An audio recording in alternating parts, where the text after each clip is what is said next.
Hola, ¿cómo estás? Mire, aquí lo veo bien, ¿usted? Gracias por invitarme. Feliz, Qué bueno. bienvenido. Yo creo que alguna vez un poco igual te recuerdo en el colegio. ¿Pero tú crees que pasa todo el rato? No, esa cuestión, claro. ¿Una propuso? No.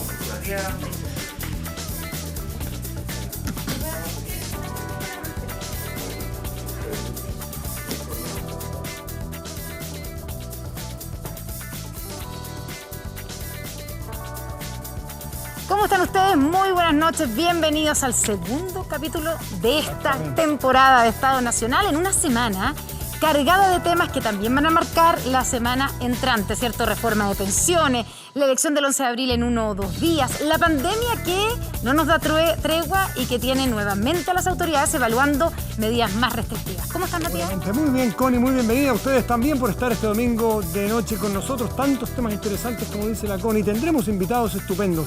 Estará con nosotros pronto la candidata presidencial del Partido Socialista, Paula Narváez. Nuestro panel político, solo le doy una pista, vuelve un histórico, vuelve el decano. Eso nomás le digo. Pero Connie, ya está con nosotros y te invito a que pasemos el ministro de Hacienda, Rodrigo Cerda. Vamos. Acá tampoco.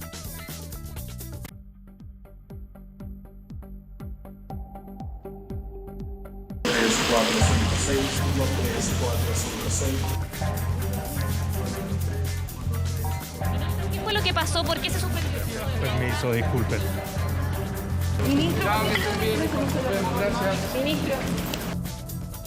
Anoche a esta hora conocíamos la propuesta del gobierno para la reforma de pensiones.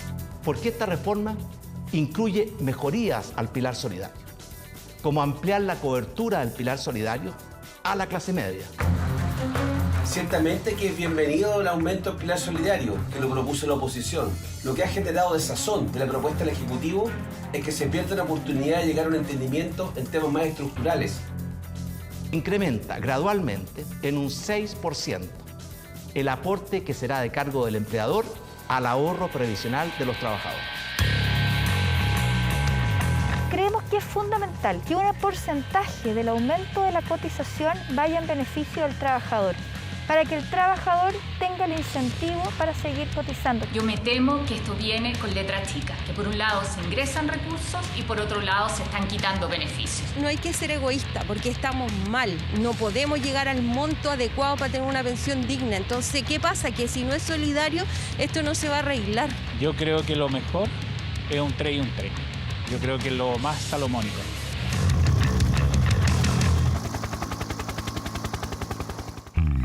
Ministro Cerda, muy buenas noches, gracias por estar aquí en Estado Nacional. ¿Cómo está? Buenas noches. Buenas noches, muchas gracias por invitarme. Ministro, entrando en materia de inmediato, hay un evidente quiebre en las negociaciones a principios de semana con la oposición, que incluso se alejaron posiciones que, según nos habían contado, uno podía reportear, estuvieron bien cerca de llegar a un acuerdo. E incluso, le agrego, hay parlamentarios de su propio gobierno, oficialistas de la UDI, que criticaron al presidente por adelantar por la prensa los detalles y echaron por tierra aparentemente las negociaciones. Lo que importa, está en riesgo que si no hay un acuerdo, no haya aumento en las pensiones para los chilenos y chilenas que tanto lo necesitan. Hola, Matías. Mira, entonces, déjame dar un poquito de contexto, pero voy a ir a tu pregunta, pero déjame dar un poquito de contexto. 2020 fue un año muy duro para los chilenos. Muy duro en términos sanitarios, muy duro en términos sociales, ¿no es cierto?, y en términos económicos. Y 2021 también puede ser un año duro, pero tenemos esperanza de que sea mejor. Y para eso hay que hacer muchas cosas, ¿ya? Nosotros, desde que a mí me tocó asumir, estamos muy preocupados de todo lo que es reactivación económica para que ojalá volvamos a crecer y tengamos más empleo. Pero también estamos preocupados de la situación ahora, porque la reactivación viene, ¿no es cierto?, pero sabemos que todavía hay muchos compatriotas que están complicados. Una de las cosas que hemos hecho es que hemos anunciado la extensión del IFE, ¿no es cierto?, para los meses de marzo y abril. Con eso estamos yendo a nuestros compatriotas más vulnerables. Hoy día anunciamos aumentos o mayor cobertura, ¿no es cierto?, y más meses de subsidio de empleo, para tratar de que el empleo, ¿no es cierto?, se fortalezca. Y lo otro que hicimos ahora, justamente el tema pensiones. Eso es algo muy importante, porque también significa que ojalá podamos tener aumento de pensiones pronto para nuestros compatriotas que lo están esperando. Entonces, yendo a tu pregunta, nosotros lo que queremos hacer es que queremos ir al Congreso a seguir conversando y a seguir de esta forma avanzando. Nosotros creemos que tenemos un muy buen proyecto, pero obviamente estamos disponibles para conversar, mejorar lo que haya que mejorar, pero ojalá poder aprobar, porque efectivamente esto significa un aumento de pensiones, sobre todo para la clase media, que es muy importante. Ministro, pero usted habla de que están abiertos a mejorar el proyecto, a negociar, pero ¿cómo conversa eso con la actitud que vimos de parte del gobierno encabezado por el presidente Sebastián Piñera con el anuncio en cadena nacional? El senador Letelier, Juan Pablo Letelier, que es presidente de la Comisión de Trabajo y que han encabezado las negociaciones previsionales con el gobierno, dijo: habíamos alcanzado un acuerdo entre los senadores, pero no llegamos a buen puerto porque Piñera nos pateó la mesa. ¿Por qué quiso golpear la mesa cuando estaban a punto de llegar a un acuerdo el presidente? Yo creo que lo importante acá es que al final del día logremos aumentar las pensiones, ¿ya? Y para eso nosotros como gobierno... Para eso hay que llegar a un acuerdo, pues, ministro, para eso hay que crear el ambiente para un acuerdo, y da la impresión que lo que hizo el presidente esta semana fue precisamente lo contrario, ¿no? Sí, Connie, por eso, si usted me permite... Por supuesto. Ya, muchas gracias. Entonces nosotros lo que hicimos y lo que hizo el presidente es proponer, ¿no es cierto?, una alternativa. Esa alternativa lo que significa es que tenemos efectivamente un proyecto que venía de la Cámara de Diputados, que había avanzado bastante, pero además lo que estamos haciendo es que estamos expandiendo fuertemente la cobertura del pilar solidario y aumentando las pensiones básicas solidarias.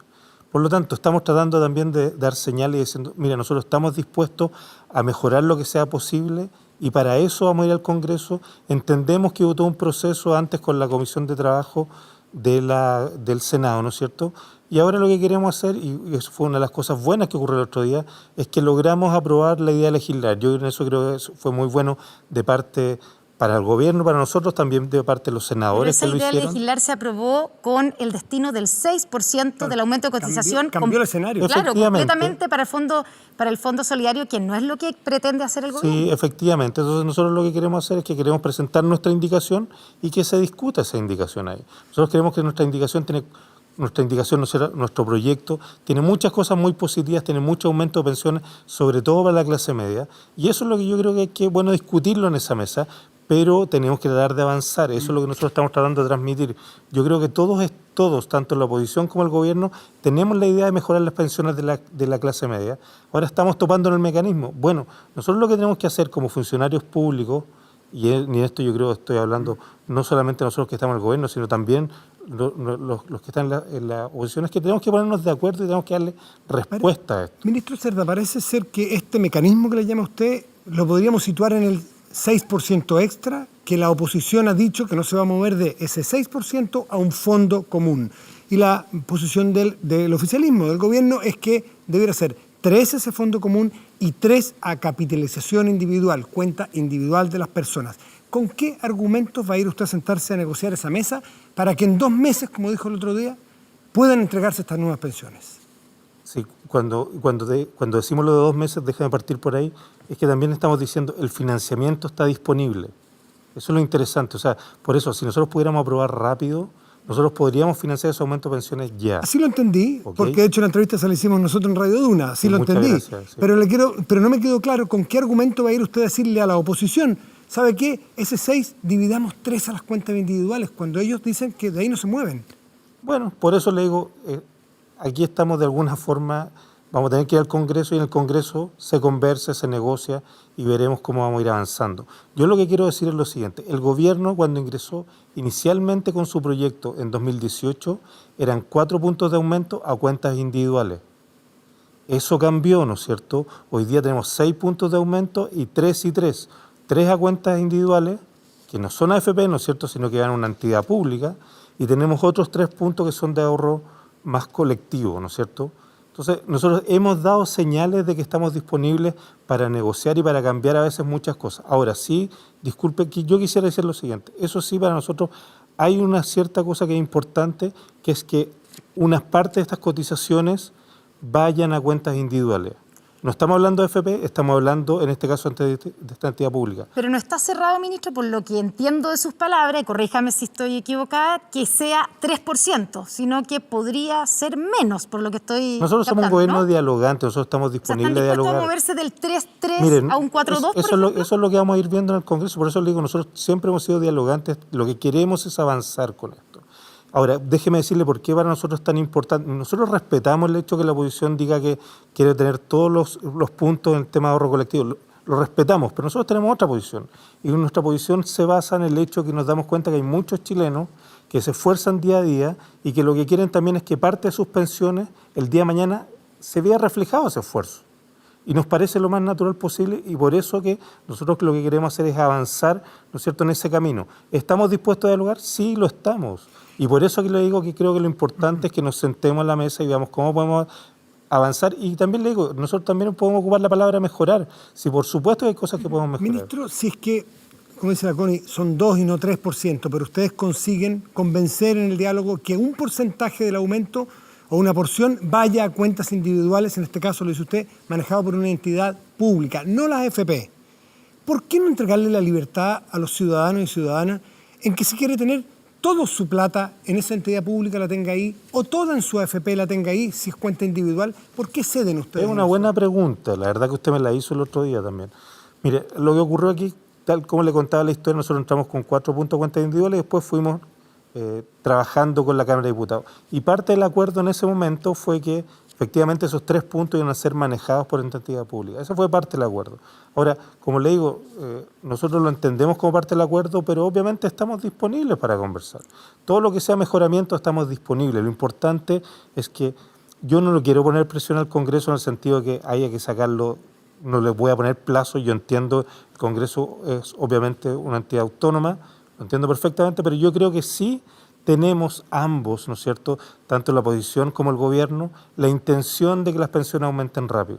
Y por eso yo lo estoy tratando de decir, mira, ok, entiendo lo que ocurrió, pero es el momento que nos sentemos, llegamos a acuerdo y saquemos esto adelante. Ministro, la senadora Carolina Goich, también del equipo, ¿cierto?, encabezando el equipo negociador por parte de la oposición, lleva 4 días diciendo que si Briones se quedaba un día más en el gabinete, su antecesor, antes de ser candidato, la reforma salía y que su equipo había dado señales de apertura para ese 6% directamente y completo hacia un fondo solidario, que ese era el camino que venía. ¿Es así, ministro? Mire, yo creo que... ¿Estaba listo el acuerdo por un 6%? Déjeme ponerlo de esta forma. Yo creo que nosotros somos un equipo, ¿no es cierto? En ese equipo está la ministra del Trabajo, el ministro de Hacienda, asesores, ¿no es cierto? El mismo presidente. Nuestro equipo tiene una visión y, como yo le he dicho, esta visión tiene básicamente 2 componentes muy importantes. Aumentar las pensiones de la clase media prontamente y sí también mantener una parte de las mayores cotizaciones en cuentas individuales. Esas son las cosas que son para nosotros muy, muy relevantes. No me está contestando es que no, la pregunta. Si le estoy contestando. Le pregunté algo súper concreto. ¿Estuvo en algún minuto su equipo, porque usted formaba parte de ese equipo, ¿cierto? El equipo que antes encabezaba el ministro Briones, dispuesto a apoyar un 6% para el Fondo Solidario? Eso es lo que le estoy diciendo. La visión de nuestro equipo es lo que le estoy diciendo. La visión de nuestro equipo es aumentar las pensiones, pero mantener una parte de las cotizaciones que vayan a cuentas individuales. Esa es la visión. Ahora, nosotros tampoco queremos poner una posición, ¿no es cierto?, tan borde de decir toda cuenta individual. No, entendemos que una parte tiene que ir a ahorro colectivo. Lo que queremos ahora es simplemente que nos podamos poner de acuerdo. Yo creo que nosotros estamos dando señales en ese sentido y lo que esperamos también es que las otras partes también lo den las mismas señales. Lo quiero cambiar al tema del 10%, que es primo hermano del que estamos hablando. Hay una presión importante, hay más de un proyecto ya. Hay un proyecto que trata de salvar la inconstitucionalidad que ya señaló el tribunal. ¿Cómo ve usted ese escenario y qué opinión tiene? Mire, entonces deja de poner la primera cosa que nos ocurre es lo siguiente. Nosotros tenemos reglas del juego. La regla del juego está en la Constitución.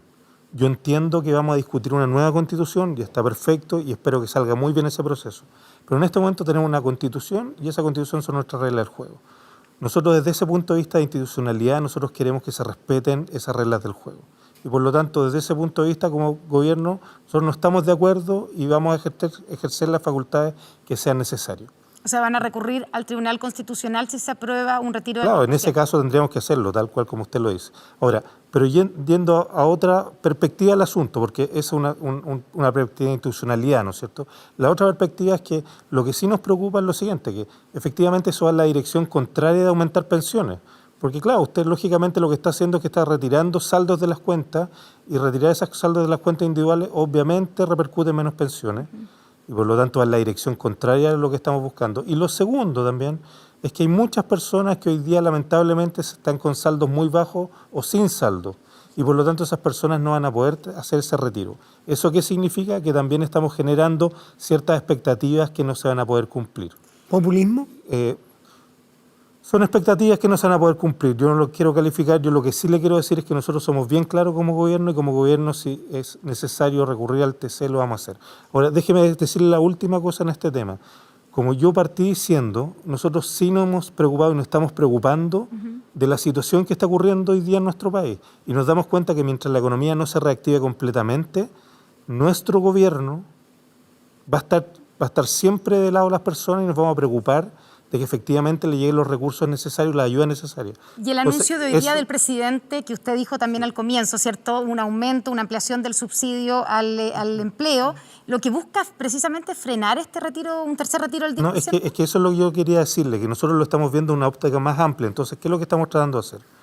Anunciamos la extensión del IFE, ¿no es cierto?, para marzo y abril. Eso no estaba considerado antes, nos dimos cuenta que la situación lo meritaba, sobre todo para las personas más vulnerables, y lo extendimos, marzo y abril. Si es necesario después revisarlo, lo revisaremos. Eso fue lo primero que hicimos.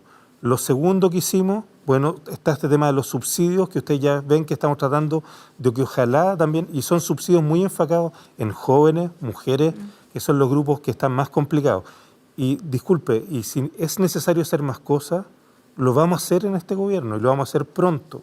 Entonces, lo primero que hicimos fueron grupos vulnerables, después estamos hablando de subsidio de empleo, también estamos hablando de pensiones, aumento de pensiones que van a las personas jubiladas que necesitan mayores recursos y eventualmente si es necesario hacer cosas en clase media también lo vamos a hacer. Ministro, en los minutos que nos quedan me gustaría meternos en el tema del cobre, porque hemos visto todo cómo sube, $4 la libra, algunos dicen que puede llegar a 5, entonces todos empiezan a decir, bueno, aquí hay que gastarse la plata, otros dicen, no, hay que ahorrar. El ex ministro Rodrigo Valdés, antecesor suyo en el gobierno de la presidenta Bachelet, dice hoy que es válida o correcta la percepción de que Chile debiera recibir más renta que hoy de los ingresos del cobre. ¿Usted está de acuerdo con eso y por qué vía? Mira, varias cosas para ordenarme. Lo primero es que efectivamente si estamos teniendo mayores ingresos fiscales, yo recién le estaba hablando de las ayudas que está dando el gobierno y que queremos seguir dando. ¿Eso cómo se financia? Con mayores ingresos fiscales que estamos teniendo. Parte de eso viene del cobre, también tenemos ingresos extraordinarios y en la medida que vayan ocurriendo los vamos a ir ocupando. Lo que le estoy diciendo es que, tal como usted me dijo, Matías, recién, una posibilidad sería decir, mira, tengo esos mayores ingresos y los ahorro, ¿no es cierto?, para mostrar una mejor posición fiscal. Es algo válido, pero nosotros creemos que en este momento tenemos que estar del lado de nuestros compatriotas y preocuparnos por eso. ¿Pero eso significa, por ejemplo, aumentar el royalty minero? Entonces, espérese, porque lo que estamos hablando ahí es de gasto, ¿no es cierto? Sí. Entonces, vamos ahora Se necesitan más recursos, por lo que usted está diciendo, para ir en ayuda a todos los chilenos que lo necesitan. Bueno, déjame terminar ahora. Entonces, ¿qué es lo que pasa con el tema minero? Mire, nosotros siempre como gobierno estamos dispuestos a mirar los distintos temas. El presidente ha dicho que también eventualmente podemos mirar temas de exenciones, ¿no es cierto? Ya, pero ¿qué pasa con el royalty minero? Mire, el royalty minero y la minería en general tiene un sistema donde una de las partes del impuesto al royalty, que usualmente oscila entre el 4 y 5% como tasa, ¿no es cierto? Esa es la tasa que tenemos. Sí. Pero fíjese que en el 2011 nosotros hicimos un cambio importante, y uno de los cambios importantes que hicimos es que el royalty, la tasa del royalty sube a medida que aumenta el margen de explotación. Eso hoy día está ocurriendo. ¿Qué significa eso? Que a medida que está el precio más alto, el margen está aumentando y la tasa hoy día ya va a ser más alta. Entonces yo lo que quería decir es que conceptualmente ya existe ese sistema donde al aumento del precio del cobre tenemos una tasa más alta. Y de hecho nuestros cálculos indican que hoy día la tasa puede llegar, la tasa que es de un 4 o 5% del royalty puede estar en un 13%. Y eso, entonces, por lo tanto, parte de este mecanismo ya existe. ¿Eso significa que vamos a tener más ingresos por cobre? Sí, los vamos a tener. Y la propuesta de su antecesor, el ex ministro Briones, de aumentar los costos de las patentes mineras de exploración y explotación y que eso podría permitir al fisco recaudar bastante más que si incluso se subiera el royalty. Si usted está de acuerdo, perdón, agregar, porque Ignacio Briones lo dijo en alguna entrevista, que se ha generado cierta acumulación de patentes que no se usan, entonces perjudica al país que no puede explorar sus minerales. Mira, efectivamente, entonces ahora voy un poco a lo que decían ustedes, y Connie, tú también, que era...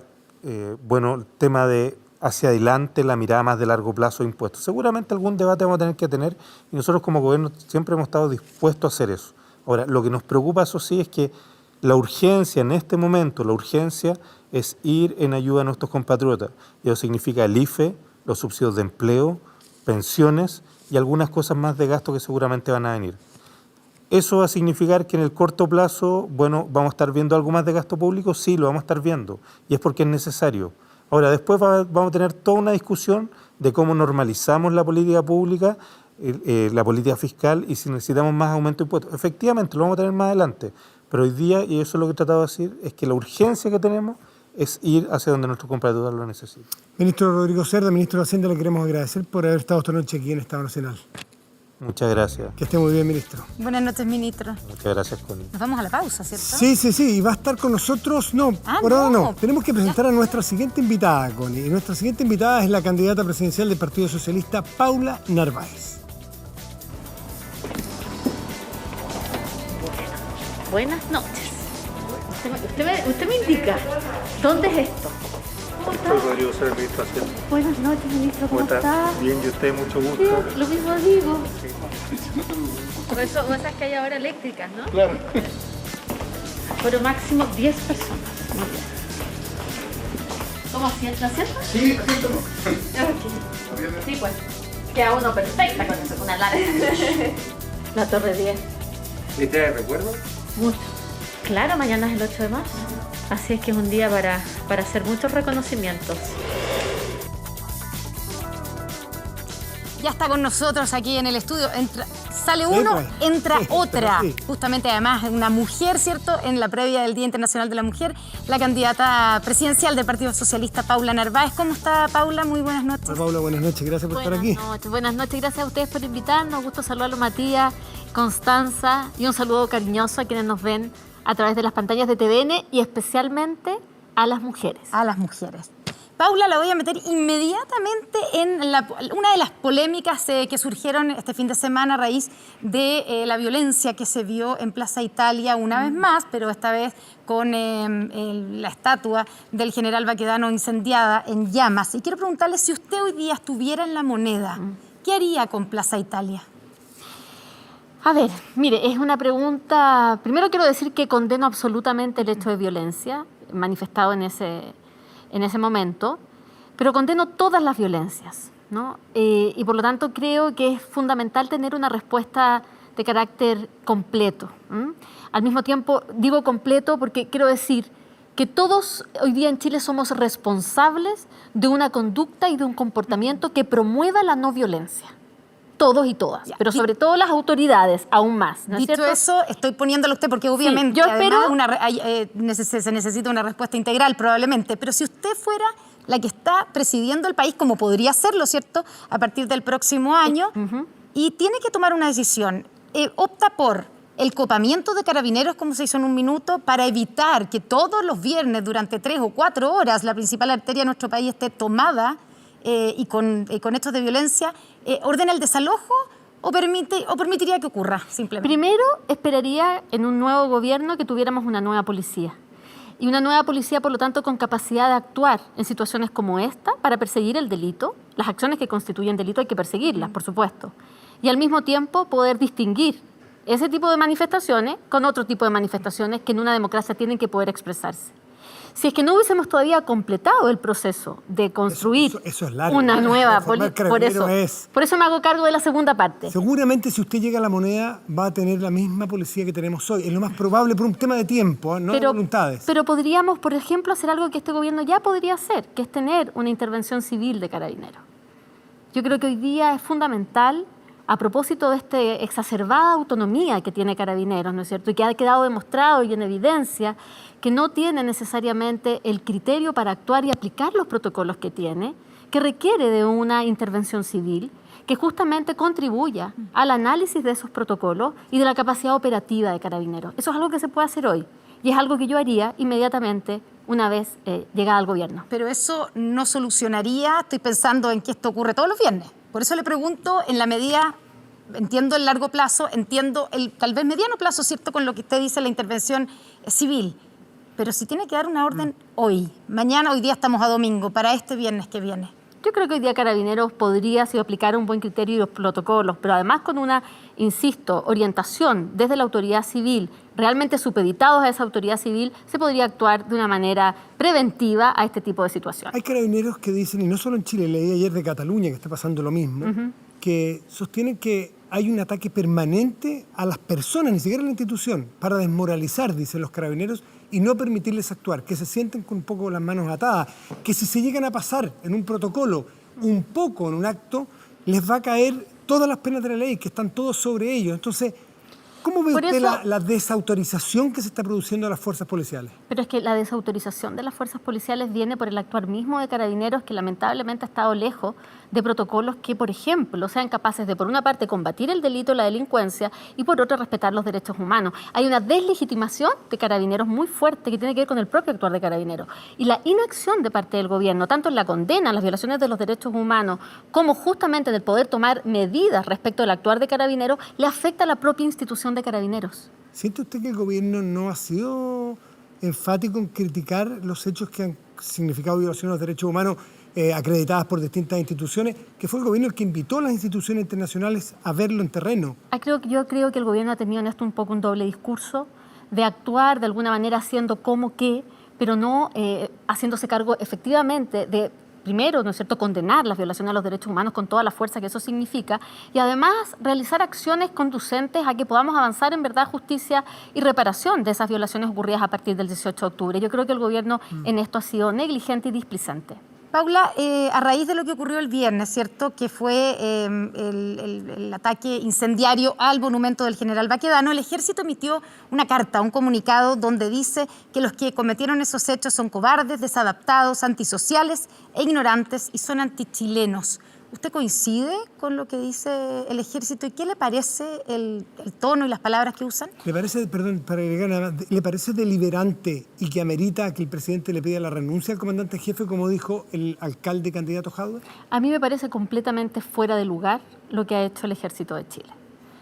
Les decía yo al inicio que en el estado de situación en el que el país está, todos tenemos que colaborar en construir una cultura de la no violencia y una cultura de la paz en el país. Pero sobre todo, creo yo, las instituciones del Estado. Y por lo tanto, lo que ha hecho el Ejército de Chile va absolutamente en contra de ese espíritu. Además, utilizando un lenguaje que nos retrotrae a los peores momentos de nuestra historia como país. No creo que sea el lenguaje que debe usar una institución del Estado, ni tratar así a los chilenos y chilenas. No, creo que efectivamente han sido deliberantes, como no deben serlo, de acuerdo a nuestro orden jurídico, y por lo tanto considero que el gobierno tiene claramente que tomar acción sobre esto. ¿Y esa acción es pedirle la renuncia al comandante jefe del Ejército? Mire, yo creo que el gobierno en esto actúa de manera tan pasiva, no hace acciones que sean mínimos gestos de condenar este tipo de lenguaje.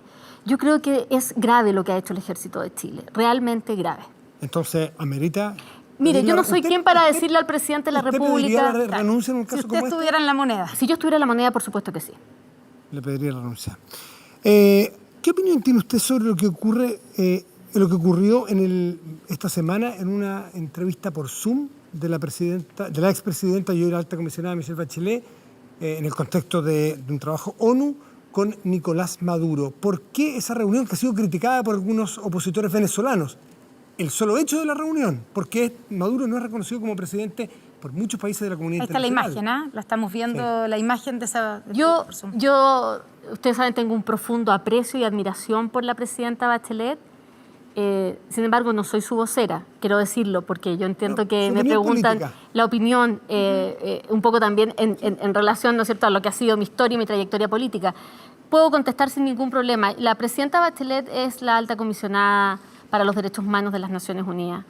En función de esas actividades, ¿no es cierto?, y de su rol en tanto alta comisionada, imagino ha llevado adelante esta conversación. Ya, pero una cosa es la reunión y otra es la actitud que uno puede ver de la expresidenta Michelle Bachelet. Quiero preguntarle a usted, cuando ve a Michelle Bachelet sonriendo, y uno podría incluso decir que estaban riéndose, digamos, con el presidente Nicolás Maduro, en momentos cuando ella misma, como alta comisionada, dijo que se estaban violando los derechos humanos en el gobierno de Nicolás Maduro. ¿Usted comparte en qué parte de esa reunión uno puede pensar que hay una especie de sonrisa, de complicidad con alguien que, según ella misma, es violador de los derechos humanos? No creo que sea procedente calificar ese tipo de intenciones, menos si uno no tiene toda la información referida a lo que fue esa reunión. Me parece un salto, un salto demasiado grande poder relativizar el juicio que ella ha hecho a través, ¿no es cierto?, de los informes, de los sendos informes que el alto comisionado ha hecho respecto a la situación de crisis humanitaria y de derechos humanos que hay en Venezuela, y poner en cuestión ese tajante informe respecto de una imagen, de una fotografía. ¿En qué contexto se explica la sonrisa, por así decirlo, la informalidad, un buen trato? Yo me imagino que ella, como ha sido víctima directa, ella y su familia, de las violaciones de los derechos humanos, uno imagina una actitud severa, adusta, y se lo pongo en un escenario hipotético. Usted, si es presidenta, ¿se imaginaría con una persona como Augusto Pinochet en una reunión sonriéndole a Augusto Pinochet? Pero es que me parece, francamente, hipotético, Matías... No, pero es que hay hipótesis. O sea, de verdad, me parece que es como tratar de encontrar una manera de justificar algo que está completamente fuera de lugar. O sea, creo que, de verdad, en honor también un poco como a la seriedad de estos análisis, creo que es muy importante dejar claro acá lo más relevante, que es justamente el juicio que ha hecho la alta comisionada de los derechos humanos sobre la situación de ese país. ¿No le llamó la atención una sonrisa con un dictador acusado de violar los derechos humanos hoy? O sea, la verdad es que no creo que merezca mayor análisis que el que ya hemos señalado. Paula Narváez, ¿está de acuerdo con las elecciones en 2 días, 10 y 11 de abril, o incluso, como algunos están proponiendo, separar las elecciones y aplazar las municipales para el mes de mayo, por ejemplo? Entiendo que el debate está en el Congreso, y lo que a mí me parece fundamental es encontrar una solución para que justamente se pueda cuidar la salud de las personas, que me parece fundamental, de los y las electoras, junto con, por supuesto, el derecho a votar. Si es hoy día el mejor camino, son los 2 días, bueno, yo espero que en el Congreso se dé ese debate y se apruebe ese proyecto, entiendo que en comisión mixta esta semana. Quiero llevar a los otros temas de la contingencia, que lo conversábamos con el ministro de Hacienda recién. ¿Es partidario usted del tercer retiro del 10% de las AFP? Mire, esto no es tan negro-blanco, no es tan binario. Hay un tema de fondo que tiene que ver con una situación precaria de ingreso de las familias en este momento, producto de una crisis económica severa, que es la que estamos viendo producto de la pandemia, ¿no es cierto? ¿Y se arregla eso con un tercer retiro? Considerando que la mayor cantidad de las personas que están con problemas probablemente ya no les quedan ahorros. Bueno, pero la gran clase media, que hay que pensar, está bien, hay un grupo importante de trabajadores que ya no tienen ingresos, o sea, que ya no tienen ahorros previsionales, pero hay una gran cantidad de chilenos y chilenas que caben en esa clase media que también están muy complicados. Hay gente que ha tenido que vender autos, que ha tenido que cambiarse de casa y probablemente irse de allegado a alguna casa de algún familiar, ha tenido que postergar consumos porque no tiene las capacidades para hoy día poder, para poder consumir lo que requiere. Entonces, de verdad creo que hay que ponerse como en los zapatos y de las personas que realmente están sufriendo esta situación, y que además esta necesidad de tener que plantearse un tercer retiro tiene que ver con una incapacidad del gobierno, de verdad, de haber ido en una solución mucho más directa, más decidida a las familias, con recursos públicos y no con esta suerte de gradualidad o de condicionamiento en todos los... No, el mismo IFE. Falta usted, porque, por ejemplo, los análisis internacionales hablan de que Chile es una de las economías que más ha ido en ayuda a sus ciudadanos, dicho por organismos internacionales. Sí, el FMI plantea que Brasil, Perú y Chile han sido uno de los países que han tenido mayor gasto público, medido de maneras que uno podría empezar a analizar más en detalle.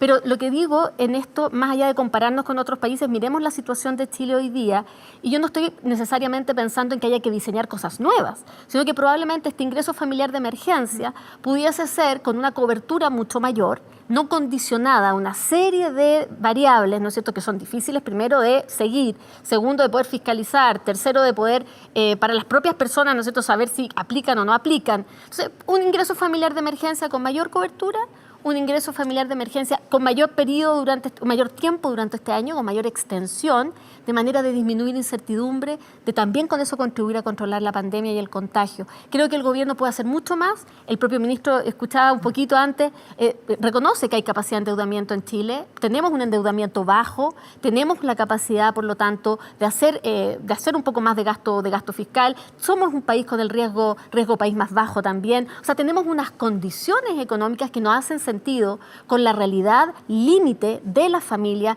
en la precariedad con que están teniendo que enfrentar este otoño que viene y este ¿No invierno. se opone entonces al retiro del 10% usted? En caso de que el gobierno siga, digo yo, enterrando el cofre en el patio, no va a quedar otra. Paula Narváez, ¿hay que terminar con las AFP? Le dejo planteada la pregunta, vamos a una pausa y ya estamos de vuelta con más aquí en Estado Nacional.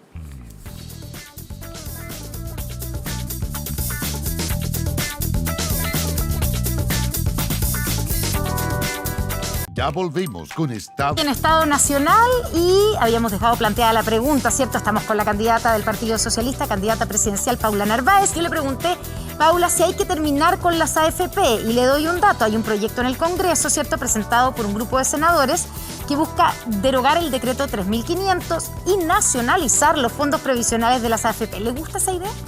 Mire, yo creo que el proyecto de ley que plantea también una separación o la reforma propuesta que plantea una separación de funciones entre la administración de las cuentas y la administración de las inversiones, o más bien el hacer las inversiones, pareciera ser un camino bastante sensato, que es tener, ¿no es cierto?, un ente único que sea el que se preocupe de administrar las cuentas. Eso disminuye de manera importante el costo por la administración y dejar a entidades que pudiesen ser las actuales AFP o con un distinto nuevo nombre, ¿no es cierto?, pero que se preocupen de la inversión específica. Ya, pero de los usted fondos. entonces no está por que se terminen con las AFP. Si usted fuera Pero es presidenta, que me refiero. lo que pasa es que esta es Modificarla. esta sí, pero esta es una reforma bien de fondo. O sea, cuando yo digo la separación de funciones, acarrea o trae una importante transformación al actual sistema. ¿Y nacionalizar los fondos que hoy están administrados por las AFP? Mire, aquí yo creo que, a ver, sin lugar a dudas, si yo llego al gobierno, creo que tenemos que, ojalá, digo yo, se avanzara mucho más ahora en el actual proyecto que se está llevando adelante en discusión, porque ya esto no admite más dilación. O sea, está claro que es una necesidad imperiosa. Y que tampoco se entiende que el gobierno se haya demorado tanto, ¿no es cierto?, en la tramitación de este proyecto de ley. Quiero recordar también un poquito que el proyecto de ley que dejó presentada la presidenta Bachelet en su segundo gobierno tiene muchos de los elementos del actual proyecto que se está discutiendo y se perdió ahí por lo menos 2 años preciosos y necesarios. Pero es un dato Pero ese importante. proyecto tenía un porcentaje para las AFP, para la capitalización individual. Sí, incluso se ha mejorado, sí está bien. Hay una propuesta de la oposición también de haber ido mejorando para llegar con este 6% a un fondo solidario y me parece importante. Entonces, quiero decir esto porque cuando tengamos un nuevo gobierno, también tenemos un proceso constituyente y ese proceso constituyente es probable que tenga un fuerte impacto en materia de seguridad social y en materia, por lo tanto, de sistema de pensiones y, por lo tanto, va a haber que conversar de manera participativa, abierta, transparente. Deduzco que no es partidaria de la nacionalización de los fondos. A lo que voy es que principalmente creo que hay que abrir de manera transparente un debate mayor con trabajadores y, ese trabajadoras. debate, ¿usted sería partidaria de nacionalizar los fondos? Hay que analizar todos los No escenarios. lo descarta. Hay que conversar y analizar todos los escenarios. Ese inclusive. Todos los escenarios. Perdón, ¿usted tiene APB? Mire, yo le voy a contar la historia. Mira cómo estamos aquí, nadie lo ve. No va a salir sale de Chile. ¿Tiene ahorro voluntario en la Tuve AFP? un ahorro previsional voluntario de 3 millones de pesos hace, ¿qué le voy a decir yo? 4 años ¿Y atrás. por qué eligió la AFP para que le administre su plata? Una persona conocida, primo de una amiga, que era un señor que hacía, este tipo de asesoría financiera, me dijo, ¿quieres ahorrar un poquito de plata? Sí, y él me sugirió, la verdad es que eso fue. Pero le quiero decir que lo estoy retirando. Lo está retirando. Sí, por circunstancias actuales. Para poder usarlo, digamos. Sí, porque necesito el dinero. Para pagar la campaña. Pero no tengo una PD permanente, ¿me entiendes? Sí, perfecto. Ya, por eso le dije que iba a contarle algo que era Muy bien, privado. La doméstica. La confesión de Paula Narváez. Paula, pero para poder tomar las decisiones, ¿cierto?, que usted está diciendo que haría como presidenta, hay que primero ganar las primarias de la oposición. ¿Usted está por primarias abiertas para definir el candidato o candidata de toda la oposición, incluyendo, por ejemplo, al Frente Amplio? Yo he dicho desde el principio que estoy primero por un debate de ideas. Eso que se dice rápido es súper profundo. Y por eso he dicho también que vamos a hacer una convocatoria a los candidatos del centro y de la izquierda, que hoy día están en carrera, a que tengamos una conversación sobre mínimos comunes para un posible programa. Yo creo que si logramos un acuerdo en ese sentido, también podemos lograr un acuerdo de unas primarias amplias. Incluyendo, por ejemplo, a Daniel Jadue del Partido Comunista. Yo no establezco ningún tipo de exclusión a priori. Me parece importante e interesante que esta segmentación que tiene el centro y la izquierda se pueda disminuir. ¿Y Pamela Giles también la incluiría en esa primaria? Yo digo que a todos y todas quienes podamos ponernos de acuerdo en unos mínimos comunes que nos permitan pensar en proyectar un gobierno de unidad. Ya, pero usted, sabiendo y viendo lo que ha postulado, lo que postula públicamente Daniel Jadue o Pamela Giles, ¿usted podría ponerse de acuerdo en esos mínimos comunes con ellos? Y, por ejemplo, si saliera alguno de ellos en la primaria de la oposición, votar por presidente por Daniel Jadue o por Pamela Giles. A ver, creo que en democracia se tienen que honrar los acuerdos. Cuando digo no exclusiones a priori, digo no exclusiones a priori de nadie, porque hay que hacerse cargo de las palabras que uno usa. Uno no puede decir sí, hasta aquí nomás, un poquito más allá no me gusta, a modo, ¿no es cierto?, de lo que a uno le convenga. No me parece que así sea, y por lo tanto uno concurre a unas primarias y se hace cargo del resultado de esas primarias. Paula Narváez, ¿cómo califica usted, o nota, o bueno, malo, suficiente, irregular, lo que sea, el manejo de la crisis sanitaria completo del gobierno del presidente Piñera? Mire, con luces y sombras. Yo creo que hay importantes luces, me parece que, pero hay también muchas sombras. Pero las luces, pongámonos en lo positivo. En lo positivo me parece importante la capacidad de respuesta que hubo para reconvertir camas, la capacidad que hubo de proveer, ¿no es cierto?, de ventiladores. Me parece que fue un punto, digamos, muy fuerte. Hoy día, en el último tiempo, lo que ha sido el proceso de vacunación, quiero hacer un énfasis en dos aspectos. Uno, en el hecho de que tengamos vacunas, ¿no? Eso es muy importante. Pero segundo, por cierto, hacer un reconocimiento a la red pública de salud, sobre todo al nivel de atención primaria, que han sido de una capacidad de respuesta que todo el mundo se los ha reconocido, pero creo que hay que hacerlo.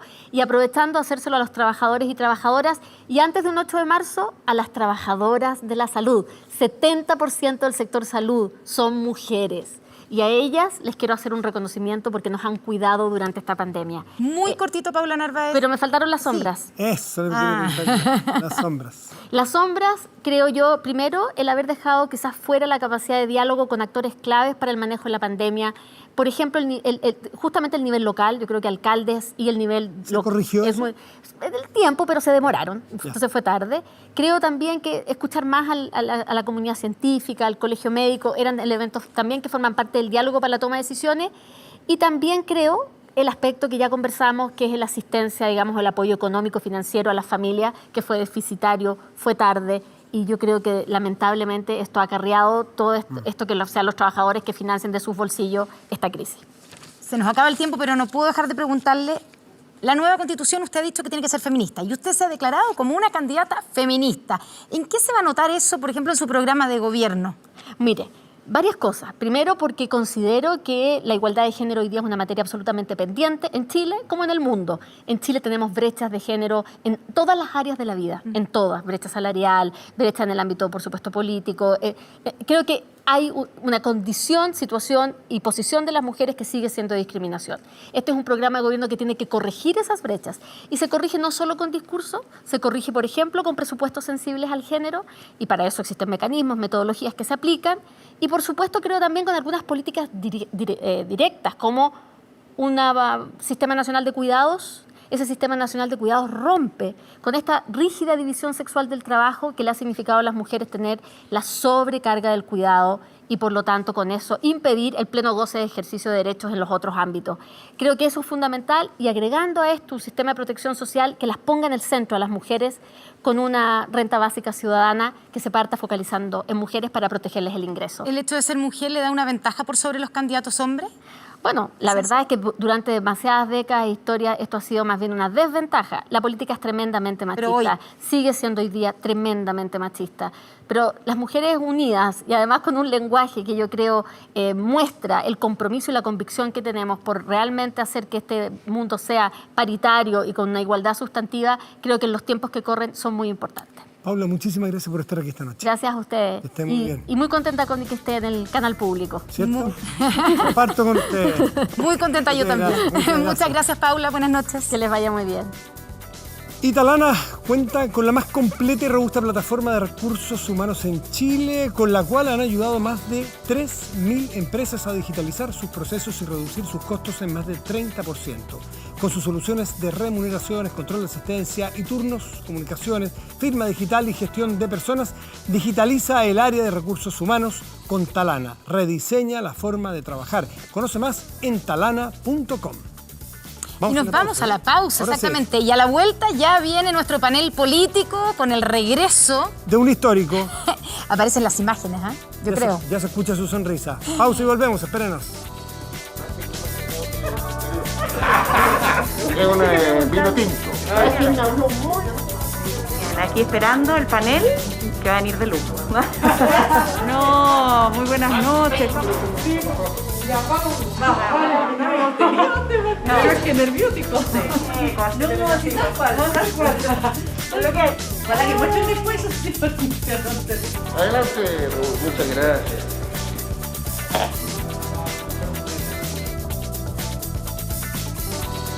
¿Quieres tú? Bien, todo bien.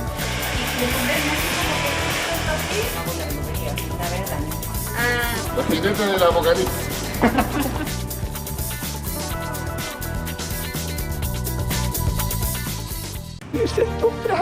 Tienen que haber sido 5 o 6 tipos, todos armados.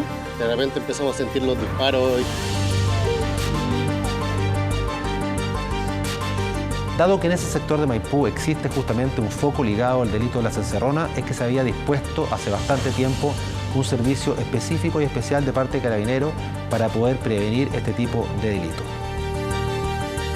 Todo Chile está viviendo una delincuencia desbaratada. Mi esposa también hace 2 semanas fue asaltada con pistola en la cabeza. ¿Hasta cuándo? La verdad es que hoy día vivimos con miedo todos los días. Chile de hoy es un Chile con miedo. Se murieron 2 niños anoche. Se murió una niña de 5 años de la misma forma que se murió mi hijo. Ella quería solamente entregar el auto y tenemos este resultado. Mi nieta fallecida con 5 años. El señor presidente me prometió que la persona que mató a mi hijo iba a pagar. Y espero que él cumpla su promesa. Nada más que eso.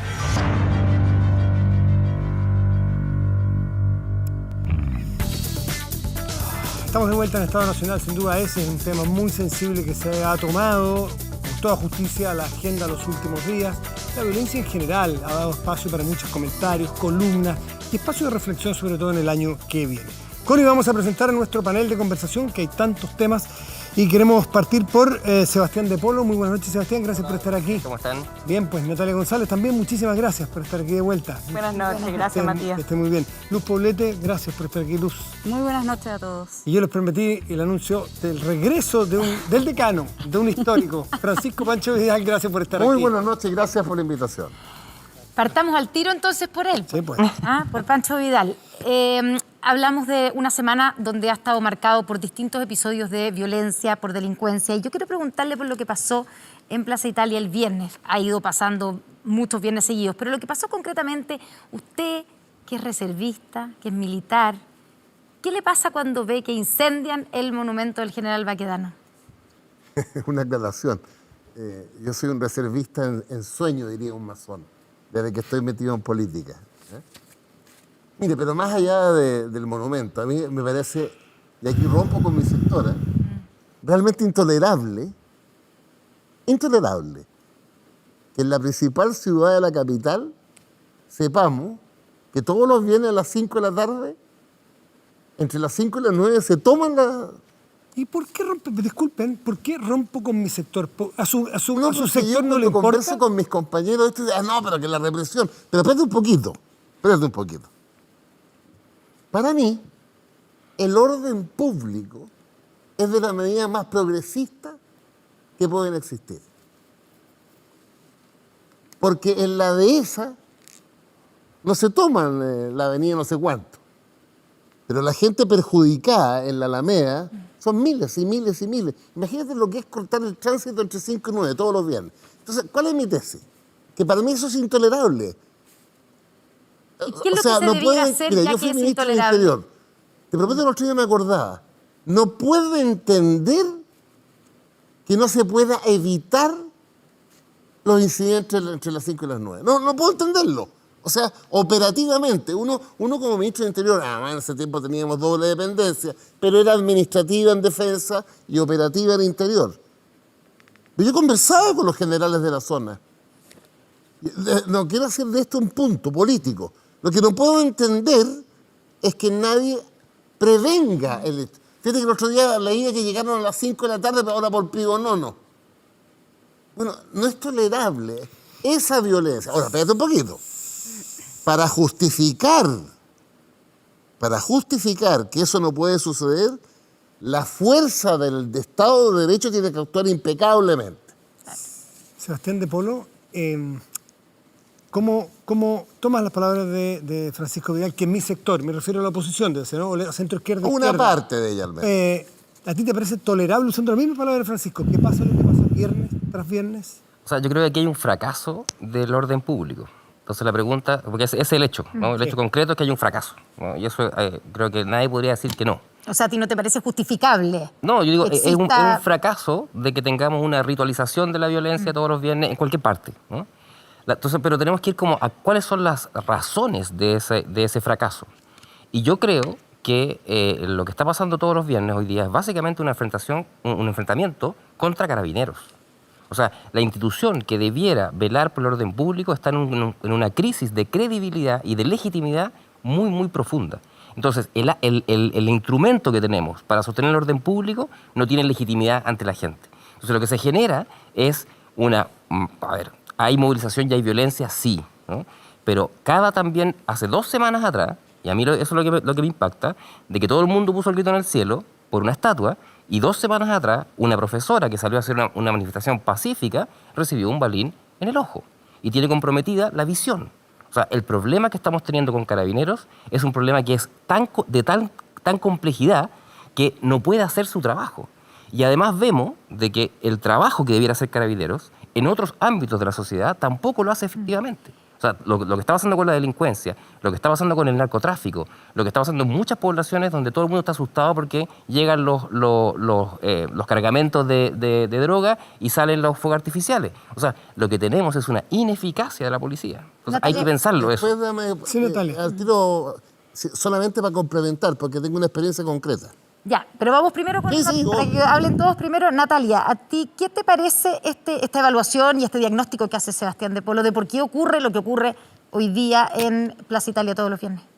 Sí, yo de hecho me declaro un poco también sorprendida con las palabras de Francisco, de que le cause sorpresa de por qué no se puede prever o por qué no se puede actuar eficazmente en la Plaza Italia o en otras zonas del país. ¿Por qué te produce sorpresa? Me produce sorpresa porque yo creo que es bastante evidente que parte de esa poca eficacia tiene que ver con una convicción como sociedad y cuánto respaldo le damos a la acción de Carabineros.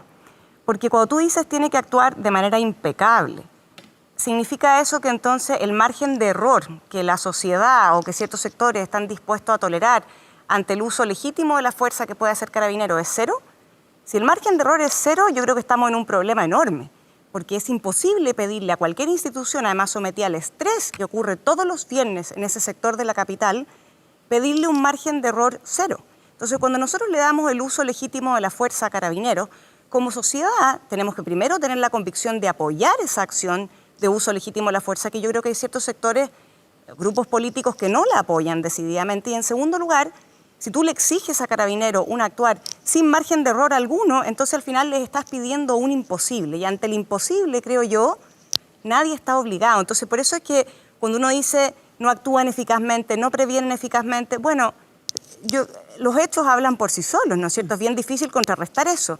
Pero mi justificación para eso es que nosotros como sociedad ex ante tenemos que apoyar el actuar de Carabineros, lo que no significa ser complacientes con los errores que se cometan, pero estar dispuestos a que se cometa un error. Paula Narváez dio a entender que había inacción de parte del gobierno en casos como estos, que no tomaban las medidas adecuadas. ¿Tú haces una crítica como partidaria del gobierno en cómo ha manejado situaciones de este tipo?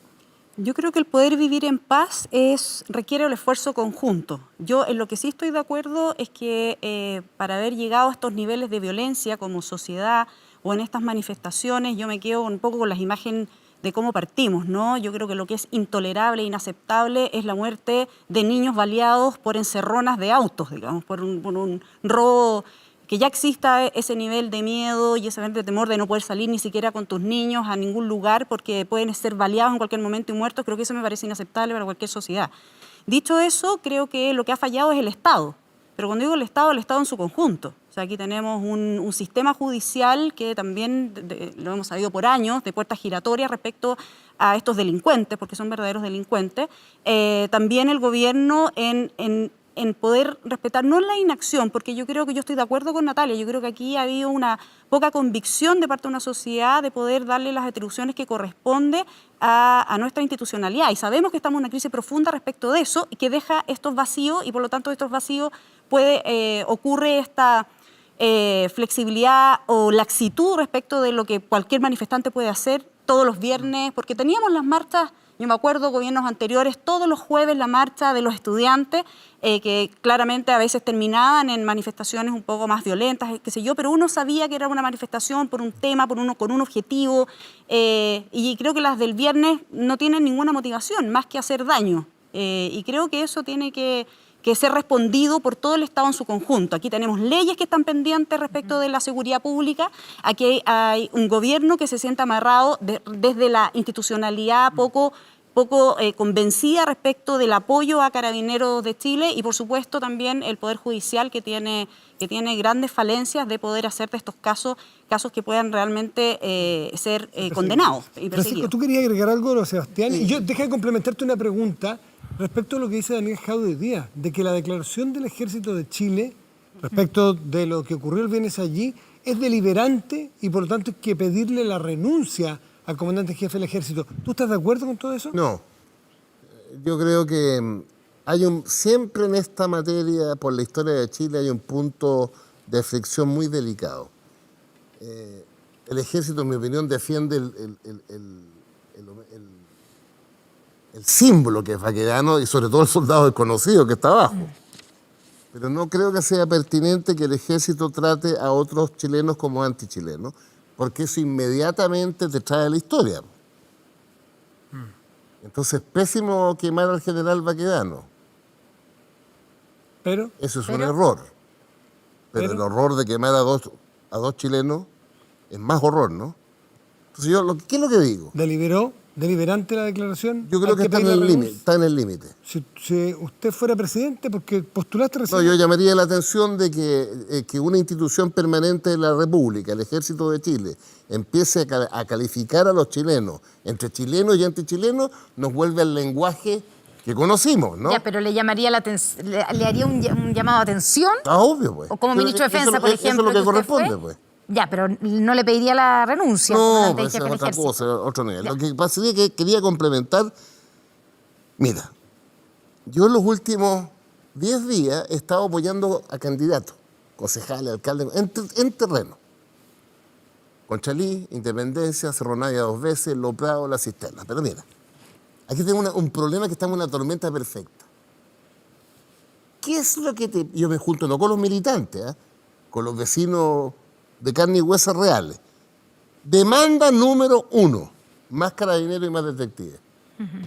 Angustia número 1, la delincuencia. Después viene lo que sabemos, salud, pensiones, sueldo. Pero viene la tormenta. Entonces me voy al detalle, yo porque como soy obsesivo, en las cisternas el viernes, suponte. La comisaría, 35 carabineros por turno en la calle. La tenencia, a unos 500 metros de un condominio que yo estaba. 3 carabineros. 1 que se queda de guardia y 2 salen.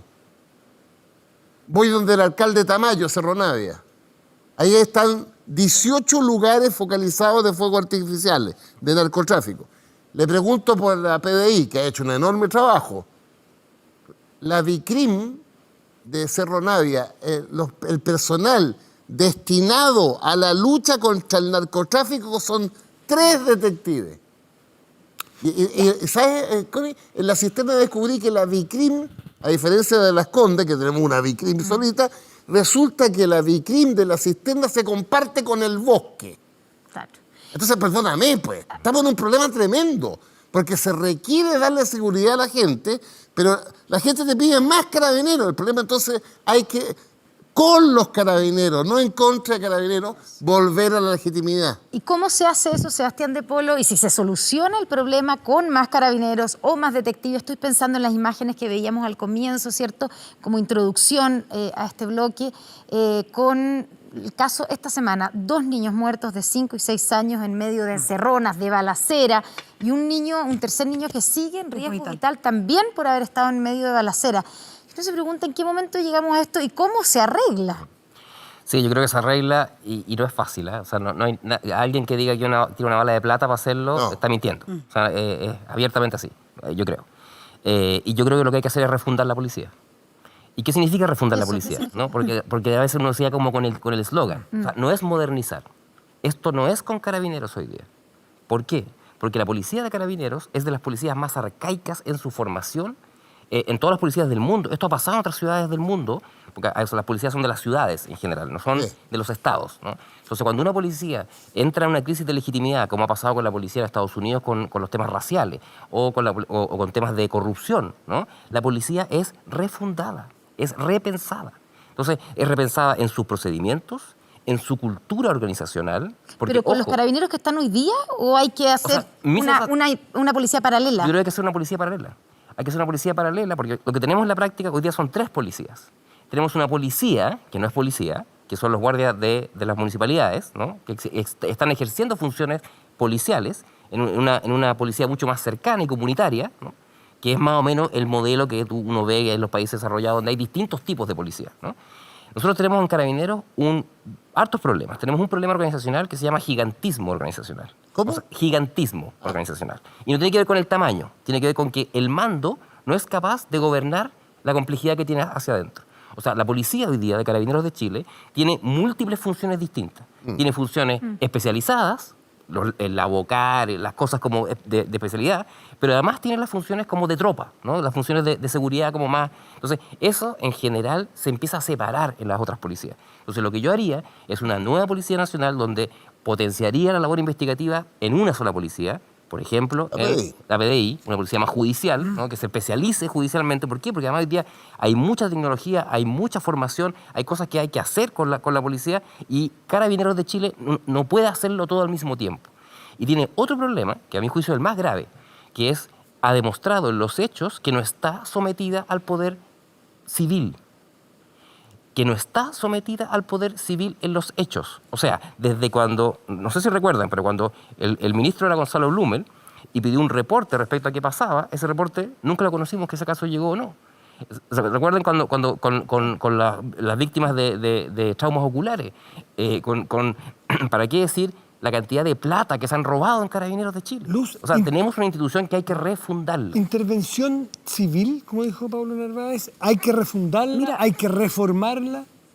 Está claro, yo creo que más allá de, para algunos será refundación como desde cero, que obviamente es una posición que tienen varios parlamentarios o varias personas que están analizando esto, claramente hay que hacer un cambio en esa policía. No da abasto ni desde las herramientas, ni de las atribuciones, ni de la formación, ni de la cantidad, del contingente. Aquí recién decía Francisco, ¿verdad? Que las personas, yo también estoy recorriendo Chile, a propósito también de nuestras próximas elecciones, y efectivamente la ciudadanía pide lo primero que pide, da lo mismo, he estado en Tarapacá, en Biobío, y efectivamente la seguridad sigue siendo el motivo número 1 que se le pide a todas las autoridades. A propósito también de las elecciones de alcaldes, te fijas, las gobernaciones regionales que van a tener o no un rol verdadero en términos de seguridad pública, no, va a estar en el delegado presidencial. Entonces, pero todavía hay una serie de cosas. Y además, claro, pero no de refundación.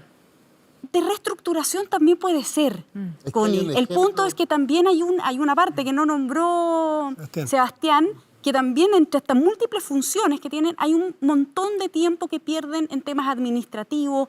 Recuerden que también controla el tránsito y no cumplen enteramente o están focalizados en la seguridad de la ciudadanía. Y creo que ahí claramente hay que repensarlo. Si eso va a ser refundación o no, yo creo que el fondo es lo que importa en términos de la formación, también de las atribuciones, que no se deben olvidar, respecto de cómo nos vamos a acercar nuevamente a la ciudadanía con un Estado de Derecho que hoy día está totalmente perdido y con una crisis institucional que no deja funcionar a quienes nos protegen. Hay un modelo, perdona que me meta, perdona, pueden haber, es que me acordás, además me gusta el tema.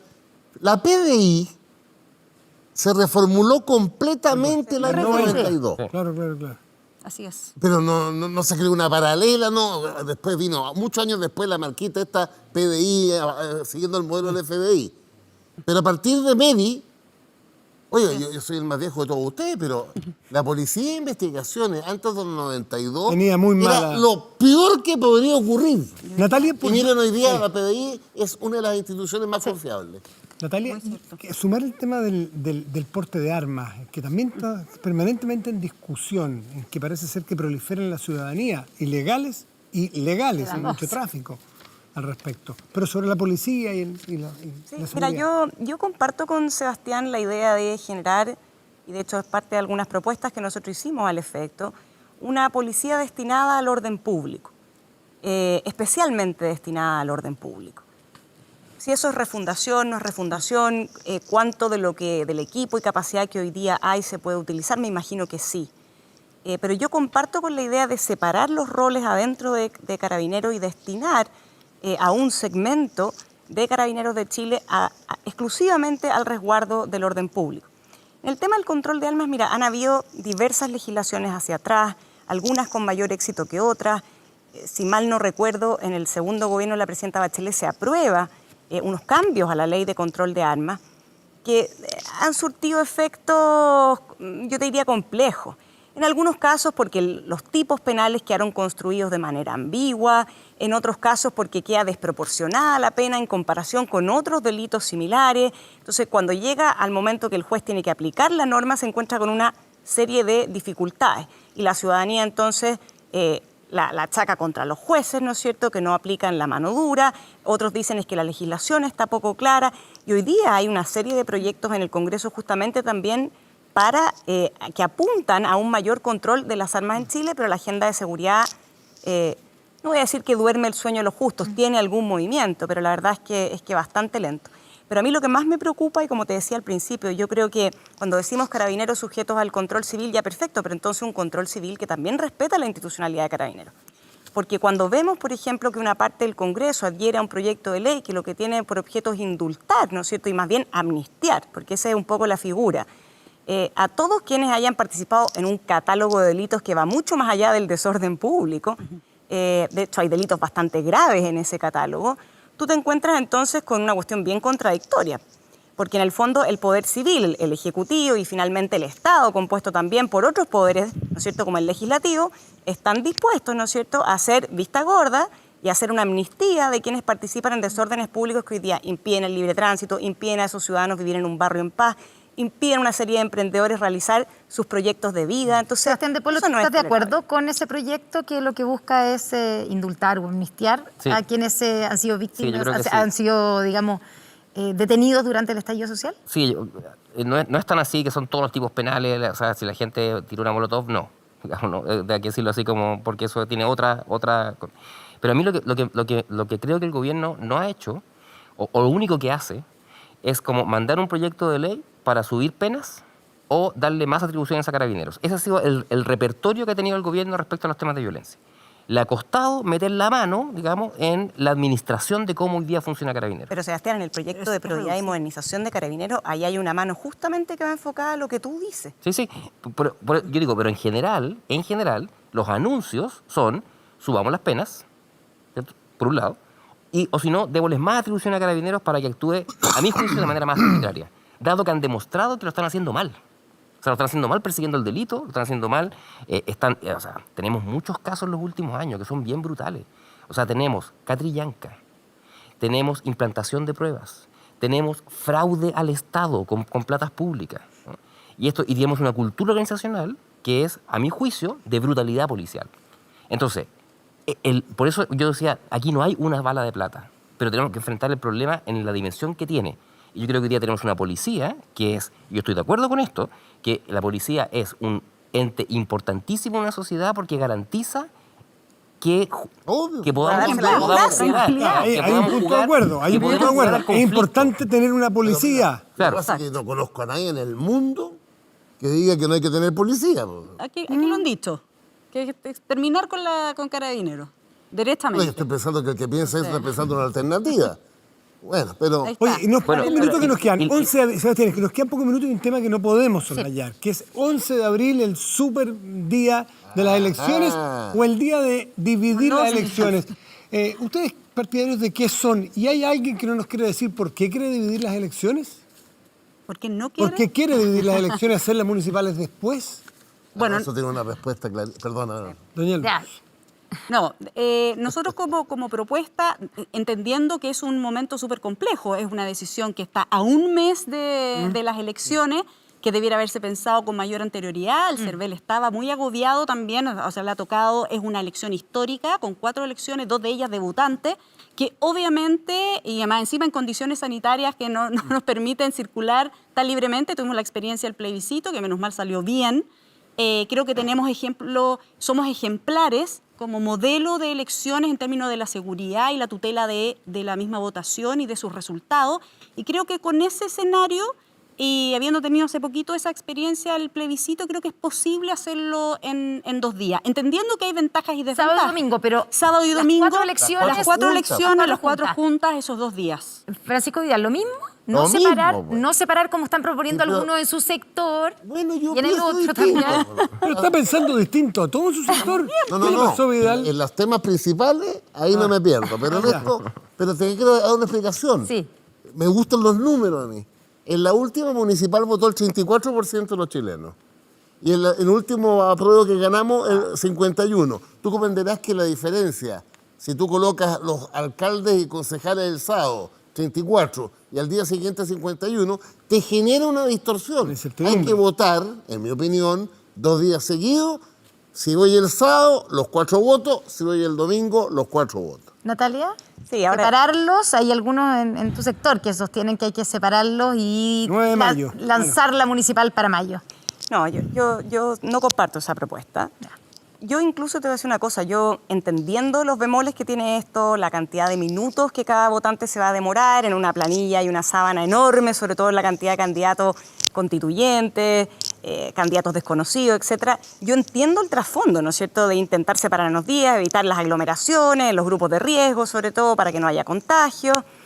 Pero nosotros tenemos un sistema electoral que funciona impecable, que goza de una legitimidad y confiabilidad como probablemente hoy día no la pueden gozar ninguna de las instituciones que hemos conversado hoy día y muchas otras. Entonces, yo creo que es complejo. Yo no me niego al debate porque entiendo lo que está detrás. Pero el tema de la custodia, por ejemplo, de los votos esa noche, porque no se cuentan los votos, ¿no es cierto?, se guardan.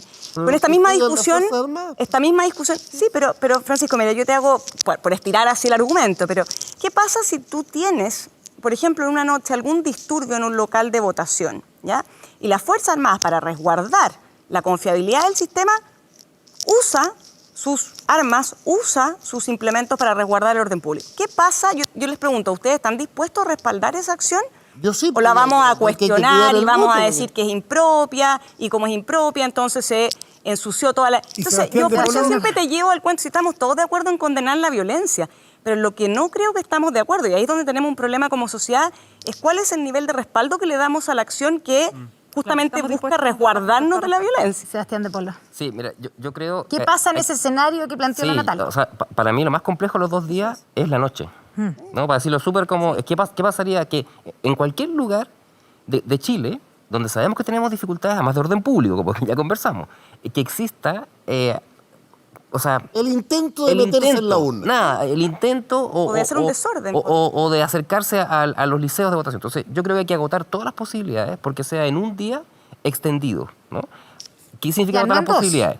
O sea, por ejemplo, ¿se pueden tener más locales de votación? Sí. No, ya no está. No, el CERVEL ya dijo que no. Sí, pero ojo, pero esto de nuevo es porque estamos legislando en caliente. Bueno. Porque esto lo sabíamos hace mucho tiempo atrás. Es cierto, pero es una condición ya. Claro, pero entonces yo gastaría todos los esfuerzos, porque yo creo que todavía se puede hacer algunos esfuerzos, para ampliar el horario de votación. Seguirlo ampliando más, ¿no? Porque ya tenemos 12 horas. Transporte gratis. Transporte gratis, para que la gente efectivamente pueda asistir. Y si eso aún no da, Yo creo que nos abriríamos a 2 días de votación, pero, como decía Pancho, o sea, la misma votación. No es que un día voten uno y otro día voten otro, ¿no? O sea, si yo voy el sábado, voto los 4 votos, o si voy el domingo, voto los 4 votos, y eso está. Vamos a hacer una pausa, espérenos, ya volvemos aquí en Estado Nacional. ¿Cuántos minutos?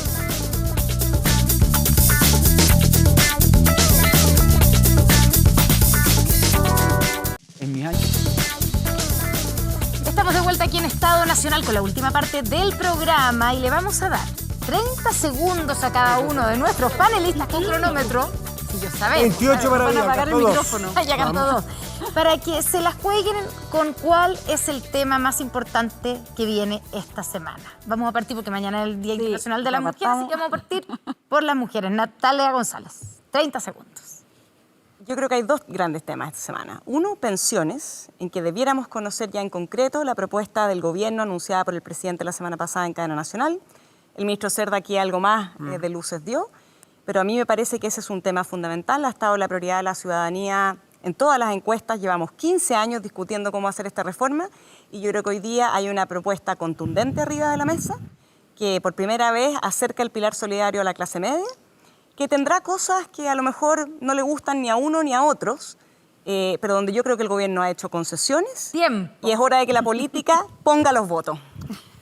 Bueno, no puedo dejar de decirlo, yo creo que lo más importante es el 8M, reconocimiento a las mujeres, a todas las mujeres, pero especialmente a las trabajadoras de la salud que nos han protegido todo este año, a las profesoras que se han sacado la mugre, todo funcionario, funcionaria, especialmente de educación, y obviamente a todas aquellas que son candidatas y que quieren también hoy día cambiar Chile en este 11 de abril.